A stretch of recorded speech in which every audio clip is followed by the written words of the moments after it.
Hi, everybody. Welcome to, once again, the Upstate Original Podcast. I am Nadine Ferraro, and I'm super excited. This is our third guest, Miss Jillian Fisher. So excited to have you here. I never know, I'm going to introduce Jillian Fisher as a mom, a friend, a daughter, a sister, just a great human, but she's also an amazing location scout. So we have a lot of stuff to talk to Jillian about today, but I want to present her with a little bit of Upstate Original. You can open it and show everyone what you're getting. Let's see the swag. She's a local, forever local. So yeah, so she gets a local Upstate Original shirt. So that's from me to you. Thank you. And this is not our first time sitting together because I've interviewed you before. Yes, but today we are actually on a remote who is sponsoring us. We are at Old Savannah today, and Dave Amato has graciously opened up his restaurant to us, a little corner of it, so that we can do this podcast. So great, love it. So we're at Old Savannah, and they are our sponsor today, and we'll give you a little bit of some info when we do their commercial a little bit later on. So thanks for tuning in. I'm super excited about this podcast. I love the way that it's been going, and I'm excited to have you on because you have a lot to offer somebody that is listening to you. You have a unique job. You are a location scout. And these podcasts, these conversations are really about, connecting people, putting people in touch with each other, giving a little bit of our history here, whether you're from here or not. Maybe if you're not here, what brought you here, but if you're from here, what kept you here almost. So I want you to do a little bit of chit-chatting about yourself, which she's used to doing loudly. I'm louder than her, but we're going to be loud in this restaurant. So basically my parents moved to Kingston in the very early 1970s because they didn't want to raise their kids in the city. So they were from the city originally? My mother grew up in Manhattan, and my father in New Jersey.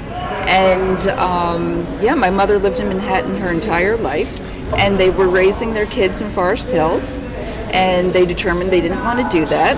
So they checked out Kingston, they checked out Rhinebeck, and they checked out Vermont. And on their way back from Vermont, I actually just found out this story from my mother like a month ago. I didn't know as the kids today call it, the actual origin story. The origin story. How we land here, but how'd you land here, right? And I had no idea. So basically, they're driving back from Vermont, and my brother and I were whacking each other in the back seat. And my mother said to my father, we often did. As we did, it's like, here's the line in the back seat, don't cross it. We had the station wagon, two faced outwards and backwards, and two faced forwards. Yeah, so well, you're one of many. Play. Yeah, four. We're four of us. Yeah. No, Jim's 8. One of 8. God bless. Yeah. So just you and your brother. Just me and my brother. And my mother told my father that she would not drive back to the city with us like that, and she just wanted to pull over at the next exit. It was Kingston. Exit 19 at the time? Exit 19. Mm-hmm. What do you mean at the time? Isn't it still? At the time, it is, but I'm wondering if it always was. And I don't know this, and I'd like to find out from somebody, maybe a guest, but was there always a 17? Was there always an 18? Were we always 19? I don't know if we went from Saugerties to... Hold on one second. We got something coming in here. So Jess, might have to talk a little loud because we want to know what you're bringing us. Jess Mino is one of my favorite bartenders, by the way, and she's at Old Savannah. She is also the event planner and bar manager here, right? Is that John's the bar manager. John's the bar manager, sorry. But you are the event planner and manager. Okay, so what do we have? All right, so you have a traditional vodka lemonade, but Nadine, you have our watermelon cucumber mojito. So that's fresh watermelon, fresh muddled cucumber, fresh muddled mint, lime, shake it up, mojito. It's going to be great. Thanks, Jess. You're the boss. Say hi to everyone before you leave. Thank you. This is awesome. Excuse us for cutting our conversation off, but cheers. Oh my God, look how pretty this is. That's beautiful. Oh my God. It's so good. I'll see you. So go ahead. We were so greatly interrupted. We don't mind that interruption. No. Not at all. No, not at all. So basically, we stayed at what's now the Best Western, which of course was the Holiday Inn.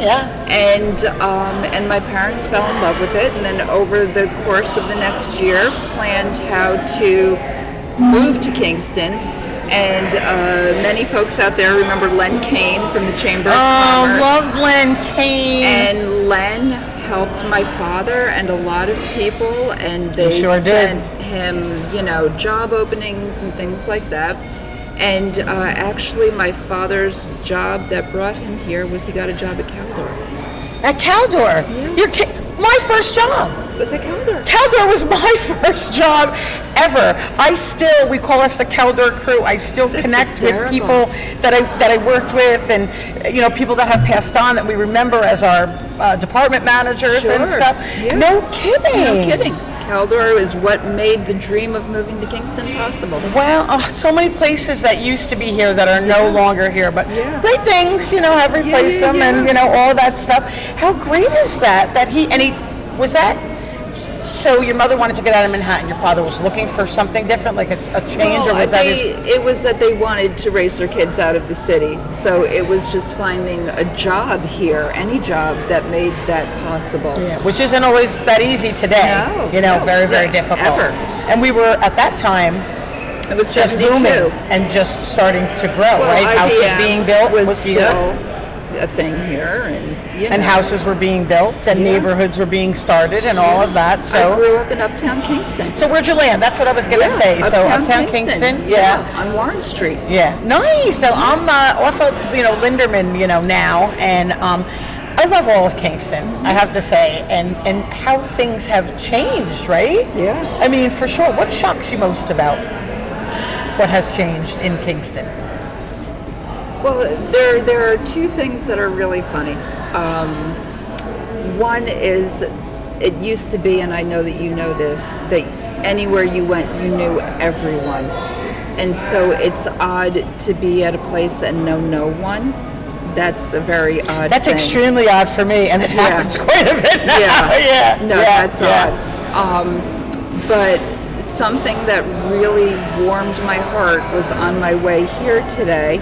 As I was driving past Radio Kingston, someone was walking out into their car that I know, and I waved, and they waved back, and then Joe Began, since I was driving past Joe B's, I saw him and, waved, and so it's like... Give you that feel, hometown feel. Yeah, because I think as, things stay the same, things change, things stay the same. But evolving is what it's all about, right? Evolving in a cohesive manner. In a cohesive manner, and that is what's really super important to me. The craziness of the last couple years, But I saw something on your post, I think it was your post, that shocked me about the Olympic Diner. Or was that Diane's post? Somebody, I might have shared it because I was kind of shocked that they're closing and becoming a storage facility, storage units. And that's heartbreaking. It's heartbreaking because I think I had my first communion, or one of my sisters, or confirmation, like our breakfast there. Yeah. So you have those memories. It's history. It's history. When my husband and I first started dating, and this was 34 years ago, after we went out, we went to that diner, and that's when they had the jukeboxes on the table. And we would always put on the Drifters' Save the Last Dance for Me, and nobody else was there, and we would dance. And you were able to dance? Diner. I mean, think about it. Yeah. I feel like our diners, anyway, that's the one thing I'm going to say. We have KVD right now, there's Dietz Diner, there's Broadway Lights Diner, just Kingston I'm talking about now. I could name a million diners I've been to, but I think you could still maybe get that vibe. If a song came on, I would be comfortable, doing that. Businesses make you feel welcome. But it's history. It's history, and you have to, those moments are personal history. But it's not just that, though, just from an architectural perspective, and also as somebody who's the former head of PR for the city of Kingston, that's our gateway. And the fact that our gateway is now a car wash, and our gateway will be storage and gas stations, I don't think that's cool. I think that's why you have She means guidelines. getting off the thruway. It's like the first thing that you see. That is the gateway. When you come into Kingston, unless you go down Chandler Drive, You're coming in on Washington Avenue, and what your welcome is going to be all of that industry. Yeah. And that does not let you know what who we are or what we are or what we're about. So Exactly. after, hearing that, what Jillian said, she's so right. I encourage you to keep going because you're going to get to Uptown and you're going to see the Hoffman House, you're going to see the Trailways bus station, lots of different people getting off, make those turns, there's neighborhoods, there's stores, there's restaurants, there's still our history, but has evolved a little bit differently as, things change, right? Well, yeah, but that will now be generic. That will be any town that leads you in. And that's kind of where we're at, right? And that's why I like these conversations because so many times people should say, oh, that's the storage unit. So you say, no, but it used to be the Olympic Diner, and my husband and I danced there, and that's important. People that come here should know those things, Absolutely. Whether it means something to them or not. It means something to somebody. But that's different from, even like you were talking about how Old Savannah was the steel house and how you worked here. It's one thing. Club night. It's one thing for new people to take over a business, to rehab an inside. I welcome that. Reuse, repurpose, reimagine. I am all for that. But, there's something to be said for that versus raising something. And they're going to raise it. They're going to raise it, knock it down. I won't even watch because I don't even want to watch. But anyway, I am all for people coming into a community, becoming members of the community, helping make the community grow and thrive. That's different. I'm not here to bash that. Oh, no. I get that. And that you said it, if somebody is coming, into our community and that's kind of what they're seeing, that's that don't get that vibe. I'm glad that you mentioned that because we are so much more than that, especially now, after you head in Uptown, you start to head down Broadway. How about all the growth on Broadway? Well, it's true, but one thing that I just have to mention, and this is stuff that, again, as the former head of PR for the city of Kingston, this is stuff that I made sure that I knew, and this is stuff that maybe even some locals don't know. A lot of locals, I'm sure that they do. But literally, when you get off the thruway until you cross the Esopus Creek, that's the town of Ulster. So Kingston has no say whatsoever in what is done on that side of the Esopus Creek. So it's not even a bridge. You wouldn't even know it was a bridge. If you see a creek, you see some creek. Right, so just before that, it's town of Ulster. It's town of Ulster. So they had no say. The city had no say of the quick checks. There's nothing that the city of Kingston could have said about that. It's not even Kingston, okay? No, I'm glad that you brought that up. I did not know that. Town of Ulster they're incredibly... I grew up in the town of Ulster, so And they're incredibly film friendly, and I love working with them, and there are amazing things. I'm just saying, as the gateway to Kingston, Kingston had no say in what gateway would look like. That's it. That's all I'm saying. Tell me, Tell me a little bit about that job you had with the city of Kingston, because you were involved at a time, you brought a lot of that here. I know that Shane Gallo, was the mayor, and let's give credit where credit is due. Absolutely. Shane started a lot of the arts, coming here and opening up, and brought all of that. So so that's when you were on board, right? Yeah. You worked when Shane was there. So tell me a little bit about your job there. So basically, and you know this from growing up here, one of the things that I worked on was trying to unite the districts, because Uptown was Uptown, Midtown was Midtown, and Downtown was Downtown. And, and I talked a lot with the businesses about, although, yes, everybody has their own vibe, their own feel, by marketing everything. Next time I see you, next time we do one of these, I'm going to bring you the Kingston Visitors Guide that I did. Okay. Because I busted my butt and sought out every single event. I was bugging Steve Noble up and down, who was at the Forsyth Nature Center, to get me, because they were doing great things there. but nobody was getting anything out, and I was on top I have to say of too, it is one of the everybody. greatest little things. I'm doing It a live is. remote there That's with Radio wonderful. Kingston. We're going to do, and we're going to meet with Mark Day, and it is a gem that a lot of people do not know about. No, they Forsyth don't. Park. You're 100% right. And so basically what I was explaining to everyone was that things needed to be marketed as a whole, because then you make Kingston a destination and not a stop.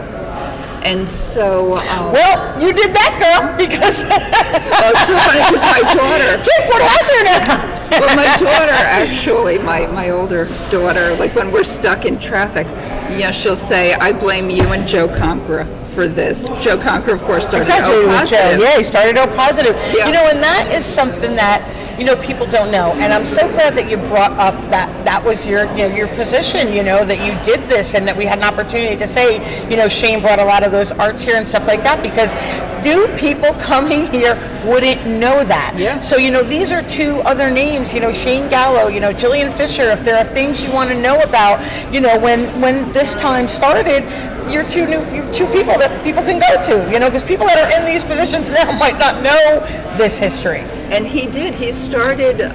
He got it. He got the arts. He got everything about that, and he did. He got people, artists, and galleries from Midtown, from downtown, and from uptown, and put everybody together to create an arts. And we did council. the first Saturday. Right, because I remember that's about when that started was with you guys, and those things I do remember. I mean, because obviously my kids are a little older. We went to a lot of these things together. My sister Beverly is into the arts and acting and theater. Those, and her kids are into that.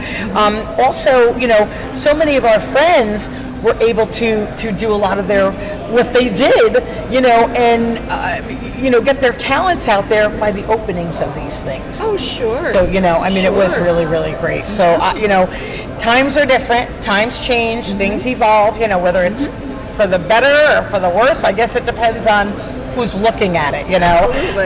But you changed positions, right? Well, from... what happened was I got a call. And your children were younger Oh, yeah. when you worked for the city, right? So that was about Yeah. how long ago? About 8 years?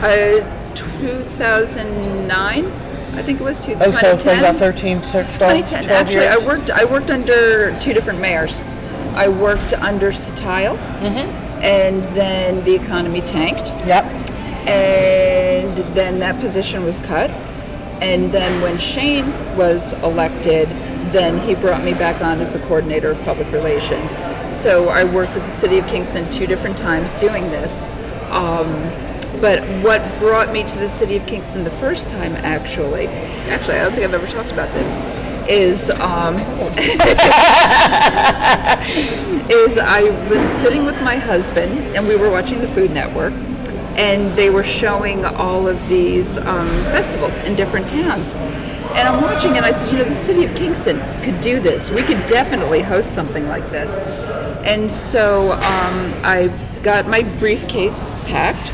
I made an appointment with Mayor Satile, and I brought my youngest, who's of course now 19. I brought her on my hip, and I went to a meeting with him, and I opened up my briefcase, and it was filled with toys for her to play with. And I pitched a chili cook-off to the city of Kingston. And so I started the Kingston Chili Cook-Off. Mind you, I don't cook, but I knew that it was something that we could do. But you eat cookies. I do, and donuts. Me too, and girl. ice Me too. cream. I know. Me too. I love I it know, all. I begged you to meet me Nothing at that I Chocolate don't Cow. eat. I know. Nothing that I don't. I know. I couldn't that know. night, but I'm going to meet you there. no. I am going to meet you there. Vanilla Razzle, M&M's, peanut butter cups, I'm in. Plus, I want to give a shout out to John Stowell, because I think he's just awesome. Oh, and my God. I dated John in like 7th, 8th grade, something like that. A week or two, right? I guess it was. But he's the best guy. His wife Ann is amazing, and now our grandchildren are friends. I love that. How weird is that? I mean, that's No, great. I love that. Isn't I this love great though that history. you're through these conversations, you're like, oh my God, I never talked about this, and you're remembering things. Yeah. I'm bringing that up, and Yeah, that's sure. This is all. It's good. It's good that we get that out. It's all good No, stuff. for you sure. know? And I will tell you that Hickory on 28 entered the chili cook-off every single year from the start of it, and I think they won it most years, but we had the fire departments entering it. It was great.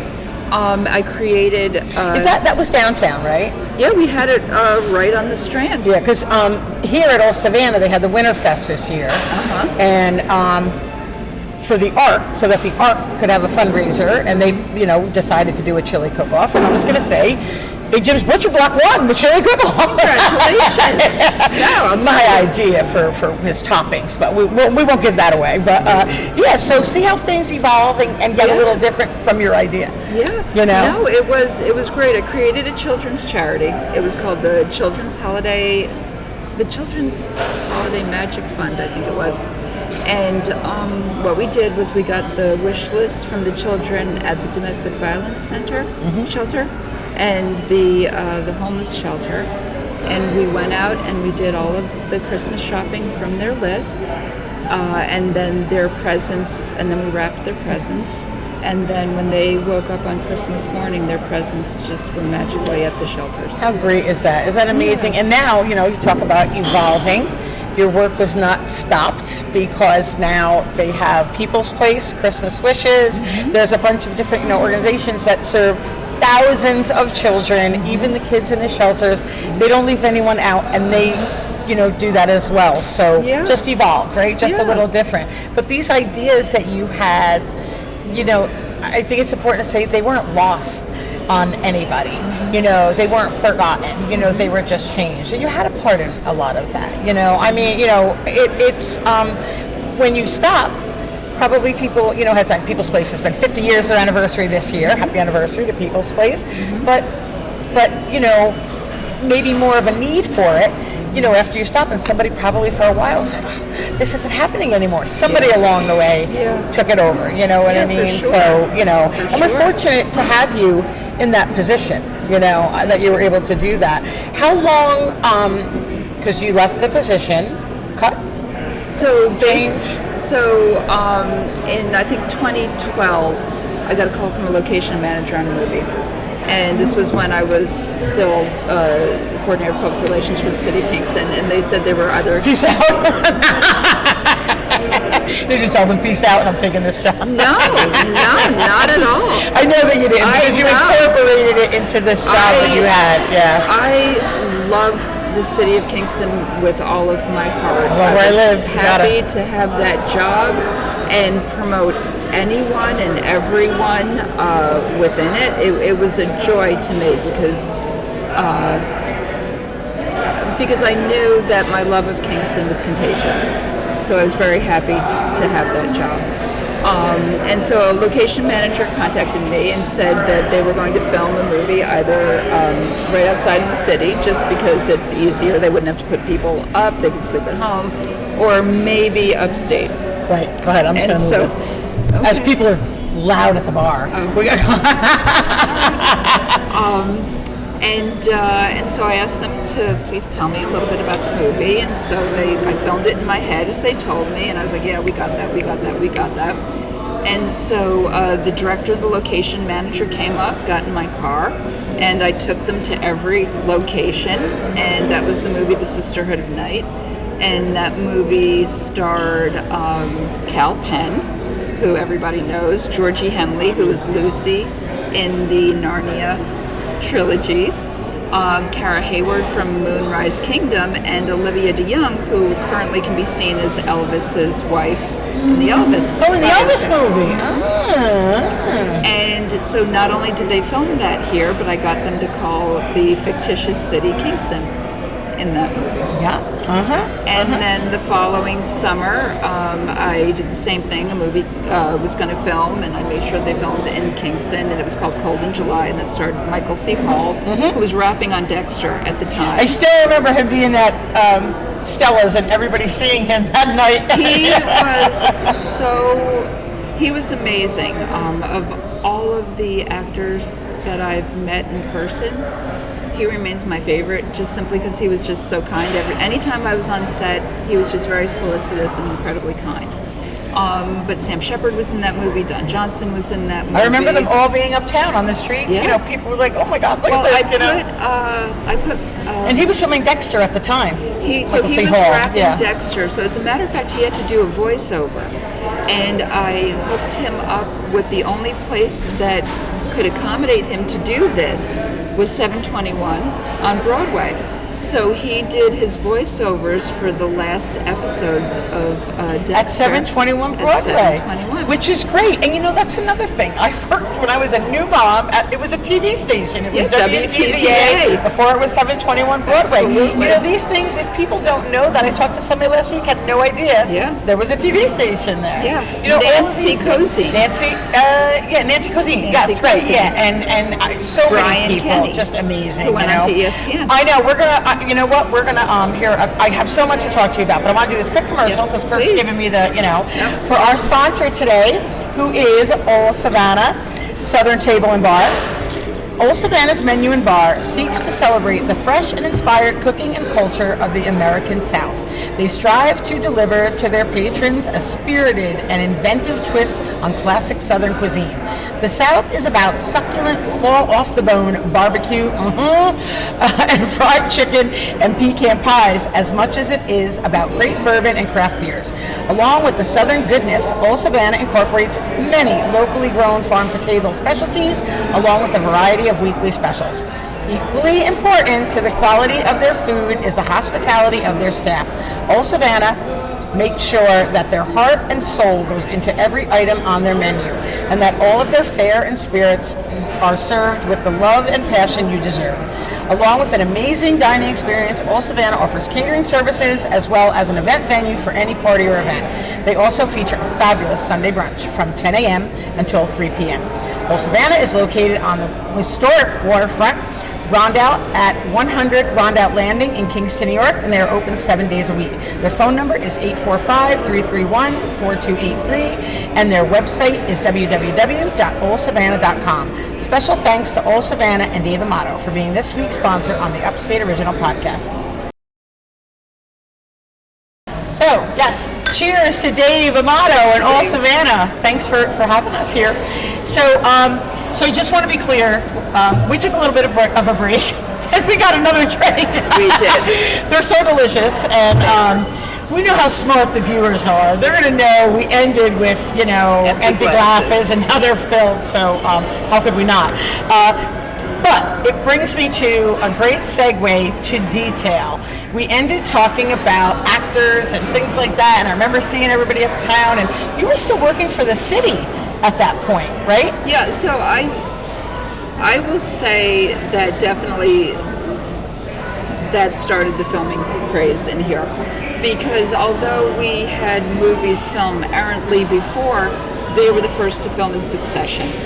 And so what happens is, as you well know, that when a production comes together, it's like a whole production family, but then as soon as the movie wraps, everybody in that production goes to another. But everybody talks. And so, Sisterhood of Night led to Cold in July, but that's when I gave my notice to the city of Kingston, because I was just like, after Cold in July, I like this better. Yeah, and you got the bug, right?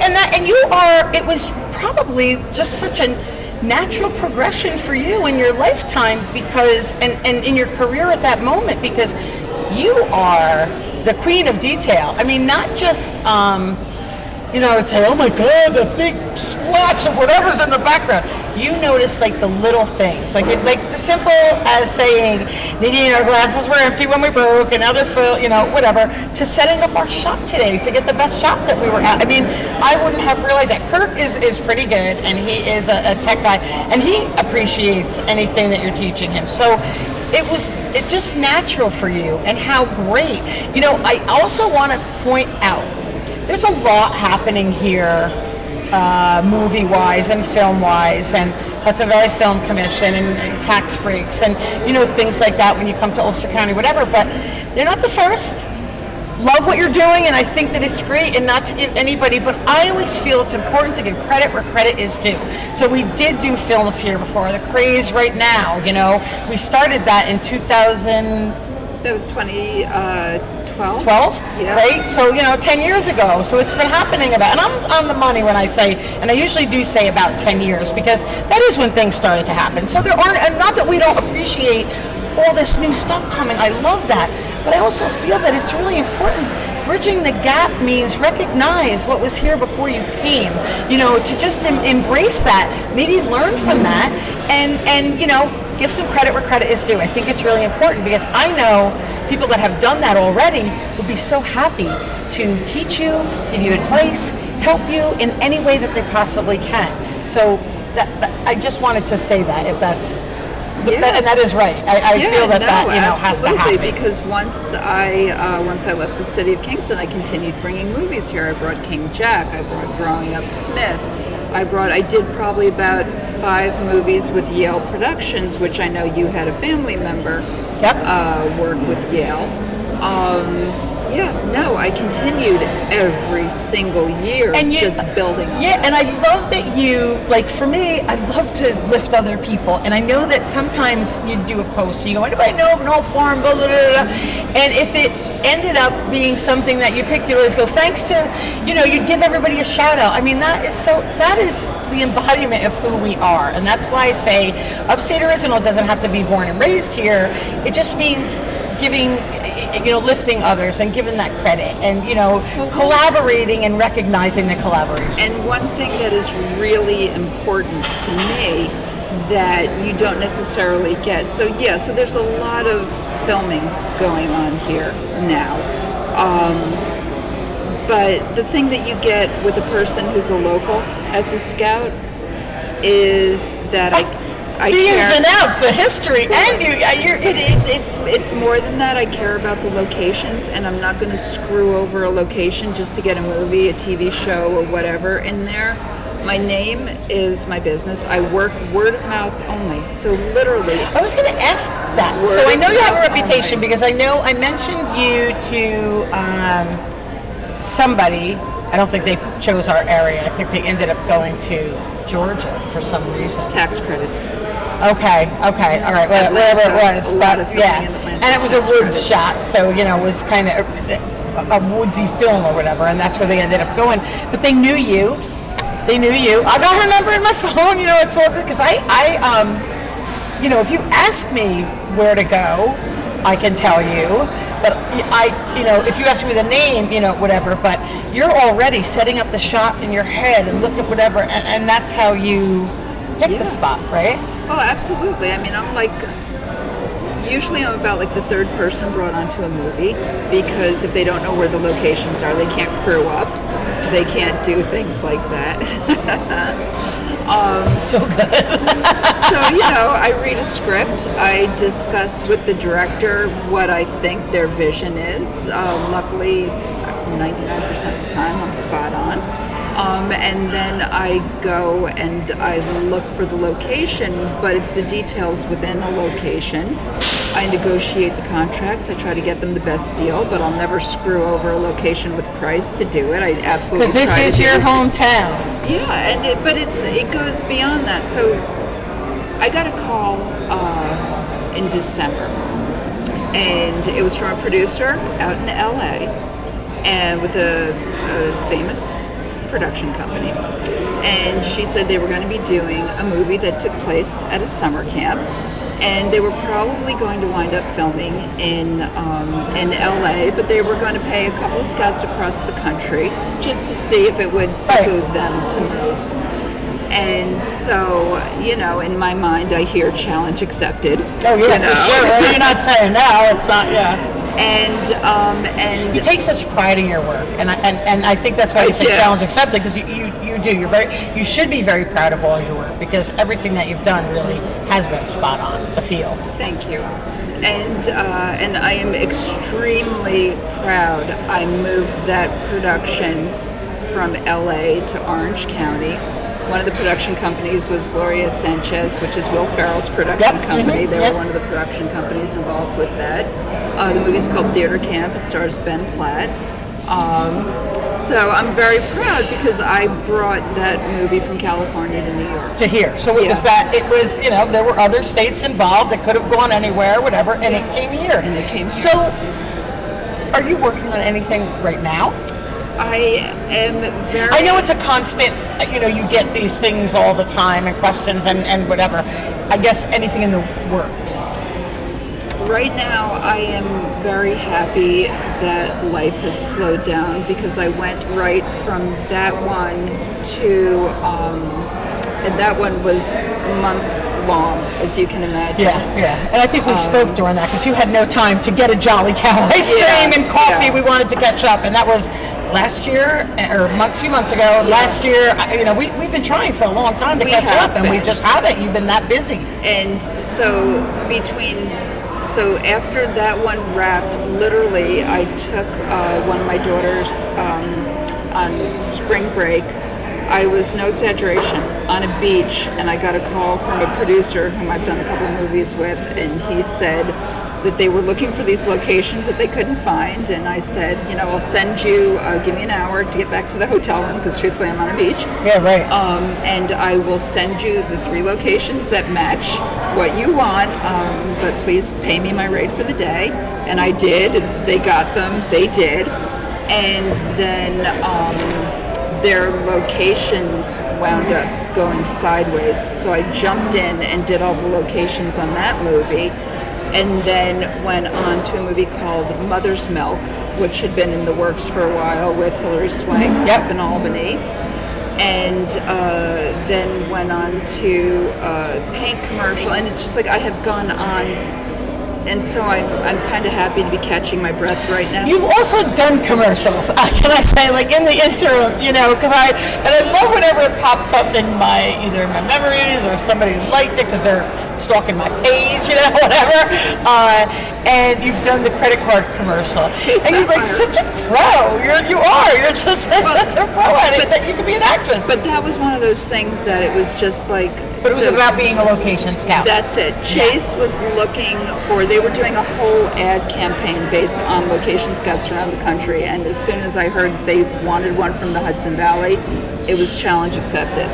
And I'm going to do it, whether I've done it or not before. I interviewed and I got that commercial, and James Corden did the voiceover, and it paid for a really nice vacation for my family to Italy. Yeah, there you go. Which is great, right? Next year, God willing, I'm going to go there with my kid. Have you been to Italy? No, but Allie was just there for a month, and so I'm dying to go. She wants my other knee to get done. I had the knee replacement, did really well. Hoping to get the other one done, and then I'll be able to, because she said, I want you to, what I want to see. It's not that I don't think the Vatican is great, and not that I, whatever, but I want to go, see the olives growing. I want to see, the vineyards. I want to see where they're growing tomatoes. I want to see where they're, Tuscany. Yeah, and that is really, and she's got this whole in her mind, planned out, like you said, where Antonise is going is going to be just what you want to do. My sister's going in November on a trip with a group, So, and I often look at Rick Orlando's. He's somebody else I got to get on here, but Sicily, how he takes these trips, and I think that's so much fun. I watched so many people go to Italy this summer, and my daughter was there for a long time. Tony and Ginger Davis visited her when she was there. Her friend from school visited her when there. Chris Cardinelli visited her there. Tracy, so many people. I was like, Allie, you're there too long, But one thing that I will say to you about the Vatican, we were there before the pandemic, is that I booked a tour, a before hours tour, which is key, of the Vatican. Before hours. They open. Okay. And their art collection. Yeah, my daughter said it's absolutely is amazing. Mind blowing. Yeah. I mean, for obviously the Sistine Chapel, that goes without saying, but the art collection. Not that I don't want to do it. I want to do it all, but I know what my, when I think of it, it's like that's what I want to do. But it's so, We stayed in Siena in Tuscany. And my daughter was in Siena. Yeah, Siena is lovely. Yeah, Pisa. She was in. A bunch of different places, but said it's absolutely beautiful. And like I said, everybody I know, Suzanne Timbrell. I lived through her this summer with every place that she was at. So it is everything that everybody says. So and this is great because I always say that, Mark, I'm sure you say it to your kids. If you love what you do, you will never be working a day in your life, right? Absolutely. And you have to love what you do. So you really, truly love what you do. But you are, you're not going to do anything that isn't going to be done right by you doing your community right. You know what I mean? Like, you absolutely. want to do your community right. You want to get them the best deal or whatever. You want to make the movie look good. You want it, but it all comes down to where you live. No, because I mean, You know what I'm saying? But the people where you live, it all comes down to your hometown. You know, that you don't want it to look bad. Is what well, guess I'm I saying. absolutely don't want Right. it to look bad, and that started You want off to with me represent. being You the want to head. represent is what I want to say. So when I was in charge of PR for the city of Kingston, I worked at the visitor center downtown. And in the morning, Katie Cook and I would go out and we would sweep up the butts in front of the Sturgeon, and we would pick up all of the garbage downtown because pride. You know, Absolutely. we have pride. If I was walking in uptown Kingston and there was garbage on the sidewalk, I picked it up and threw it away. Yeah. I mean, there is a pride that one has in Yeah. their hometown, or one should have. One should have. And I know Yeah. it's really hard, you know, social media, you know, we want to, you know, talk about that. Oh, come on over here. Woo, look what we got.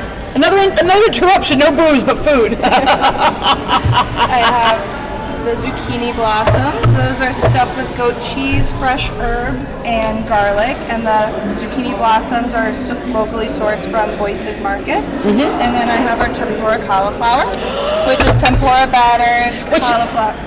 Go I'm ahead. addicted. Go Yeah, ahead. I just want to say, that's why we're here. Oh, God, no, I asked Nadine, in full disclosure, I asked her to do this show here. Because So of we the- moved this show from 2 weeks from now to be here today. That's So too much. yeah. I love it. Yeah, so it's pretty basic but pretty delicious. Cauliflower blossoms, tempura batter, deep fried with some General Tso's sauce on top with white and black sesame seeds. Awesome. And this is Mira. Everybody say hi to Mira. Isn't she gorgeous? Great ponytail. Thank you so much, sweetheart. Right? course. Enjoy. Thanks, honey. Bye-bye. She is gorgeous, isn't she? Oh, my God. Stunning.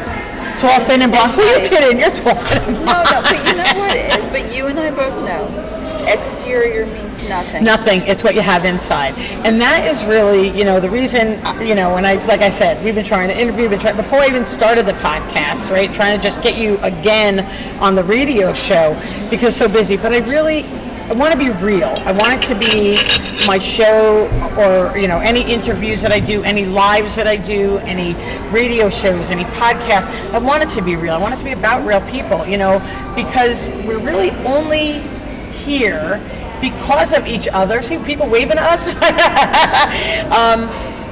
You know, people came here for a reason, right? They came here because they liked what they saw. I think what infuriates me is when people come here and then they don't like, you know, they complain about what we should change and what should be different and what should be, not that some people don't have valid points, but there's no discussion about it. It's social media, I think, maybe makes it that way where, right to the negative, you know, or you know, right to whatever. And I'm not saying to lie or to whatever, but conversation is important. Talking to each other is important. Keeping it real is important. You know, I'm catching a little buzz off this next drink. I'm going to be honest about it. You know, you get older, it just hits you a little different. I'm thinking about doing a podcast with a friend of mine that we talk till we get, you know, whatever. Maybe we'll do that. I don't know, but I always connected with you, and I think that's what it was. It was because of the love of our community, you know, and such passion about it that you're able to talk about it. It became your job. Your job is to show off. Yes, you want to make the fit for the right film. Yes, you want to make, you know, it work. But I have driven with you. I have driven you to different locations, to different places, and you know, I see that passion. I see that pride of showing somebody something or looking for something. It might not be the right fit, but you're all about it still. You know, you don't cut it short. You know, I know that we went somewhere and it wasn't right for the movie, but you were just like, I got to go through. I got to sit somewhere along the line. It might fit somebody, that's because right? there's like, to be old here, there's a Rolodex in my head. And I will tell you that 8 out of 10 projects that are sent to me, as soon as I read it, I know exactly where it's going to be filmed. So there's a movie coming out. It's called The Whale, and it stars Brendan Fraser, and it's being directed by Darren Yes, I saw the Aronofsky. trailer. Yes. So they sent me their mood board. I sent them one location. That was it. Really? Yeah, because I knew. I knew exactly where. Yeah, of and course. they're using that yeah, location. they filmed that during the pandemic. That movie was filmed during the pandemic. But I did The Whale. And you did The Whale. So, and you know how cool it is, like, to be watching something and say, holy shit, that's my street down the road, you know what I mean? Or that's Uptown Kingston, or that's, you know, there is that sense of pride. And you should have that whether you were born and raised here, Yeah, I'll tell you or whether a you're new story here. that you will love because it fits right in with that. So the Sisterhood of Night premiered at the Woodstock Film Festival. And I sat with Karen, the director of the movie, and this one part came on, and the audience just started laughing, but it wasn't a funny part. And she looked at me, and she was like really panicked. She didn't know why they were laughing. And I leaned over and I said, "They know you can't take a left there." It's a one way. How funny is that? But that's the difference. I said, you won't get that reaction anywhere else. Anywhere else, it But wasn't. that's just it. When you're a local, watching a local movie, You you're know looking those at things it and you differently. pick up on those things, you Yeah. know? So you had said it's word of mouth, only word of mouth. You're not like, you can't go under location scout and see, you know, Jillian Fisher. Well, you if can't. you Google me, there'll be a ton of interviews that I've done, but nothing. Yeah, I'm not Right. on any list anywhere. Let me ask you, have you ever worked with, I know there's different groups around that are doing classes, courses, trainings, you know, things like that. And I know it's probably maybe a silly question, I'm going to ask it anyway. Is there any way to train somebody? I mean, I know that you have a lot of knowledge as far as what to look for, but is there any way to train somebody to be a location scout? Well, it's funny Young that- kids coming up in the film industry, you know? It's funny that you should say that because I was actually recently, like about a month ago, in touch with a young guy in Scotland who took a course in this. They certify people in college To in be a this location to scout. be a location scout. And so I asked him to send me his curriculum because I was just curious to see it, and it is frickin' thorough.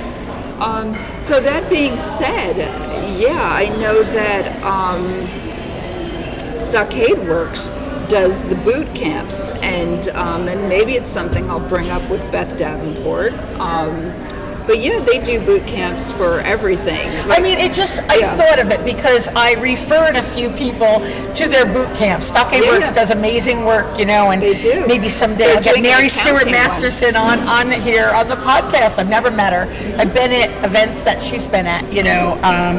You do a lot of events, you know, Uplift, and we've done a lot of rap As a parties matter and of things fact, here at Upset Old Women Savannah. in Film and Television always does their Oscar party at Old Savannah. At Old Savannah, and They Dave always do. takes Dave care of is them. amazing Yeah, for yeah. that. And you know, so I, you know, it just hit me that is something that you could do. I mean, that's a whole nother thing because I also know you trek up hills and you trek over, you know, creeks on rocks, and you're doing. It's not an easy job, you know. No. For somebody who likes to drink and isn't really in great shape, I'm just saying. You know, I have to tell you something though. Anyone who knows me Yeah. knows that I would rather eat a cookie, have ice I know cream, that. I eat know a that donut. about you, yeah. I literally only learned, and this sounds utterly ridiculous, but I'm 53, so either at 52 or 53, I learned that you can actually ask for what you like at a bar. I thought that like you had to order off the menu, like what the special Really? That's how ridiculous, because I literally am such not a drinker that I did not know that I could actually order vodka and lemonade. I know it's I did that when I ridiculous. started stealing my parents' liquor. Well, I guess I stopped at Bartles and James. I was going to say it when I started, you know, Yeah, no. heading into the bars with a fake ID. But anyway, we won't get into any of that history right now. But yeah, no, you can order whatever you want. Never dawned on me. I literally thought that you had to. Yeah, I mean, This was on the menu, No, and it that's sounded good. ridiculous, and No, that's it's why I got good, it. But though. that is my summer go-to, and Well, I love that's pink it. lemonade, and Tito's. That's kind of my my thing. I had to learn from my husband, like, to order a good vodka. Really? I mean, yeah. I never was. But When I was I- there, but you I do would- as you yeah. get older. Like I know as I get older, I'm a 2-drink. Oh. After 2 drinks, For forget sure, it. I mean, and sometimes I do 5, 6. Shouldn't, but and otherwise you're like, I gotta go home. I would be on the floor. But as we get older, our tolerance gets so much lower. For anything. Yeah. Never food though. And get off my lawn. I don't think, exactly. You're parked right on the lawn. But no, it is so true. I have this idea because we're coming to an end of this podcast. I really, really want to maybe do something live with you where we're scouting and we're like we did in the car that day where I drove you to different locations. Sure. I think it would be a great idea. I think Hutsy TV would love that. Scouting with Jillian. I mean, I see so many other things for you. It's not easy to do what you do. I've watched you in action, but I think the beauty, what makes you successful at what you do, is your passion for the area that you live in. So for sure. So let's do a nice little cheers here. Cheers. I'm going to do a quick commercial. Kirk Cannon, the present and future of photography in the 845 and beyond. Follow him on Instagram at kirk.cannon. Contact him at 845-663-6618 to book a photo shoot today. And Kirk is also the technical advisor for the Upstate Original podcast. I am so excited that I finally got to sit down with Jillian Fisher. You guys, seriously, Google her, like she said, check her out. If you know anybody interested in what she does or any part of the film industry, she probably could connect you to somebody, because that's what this podcast is all about, is connecting people. So thanks for tuning in to this podcast. Thank you for having me. All right, remember to subscribe to this YouTube channel that you're watching this on, and encourage all your friends to, because I think it's a good show with a good message. So peace out. Thank you.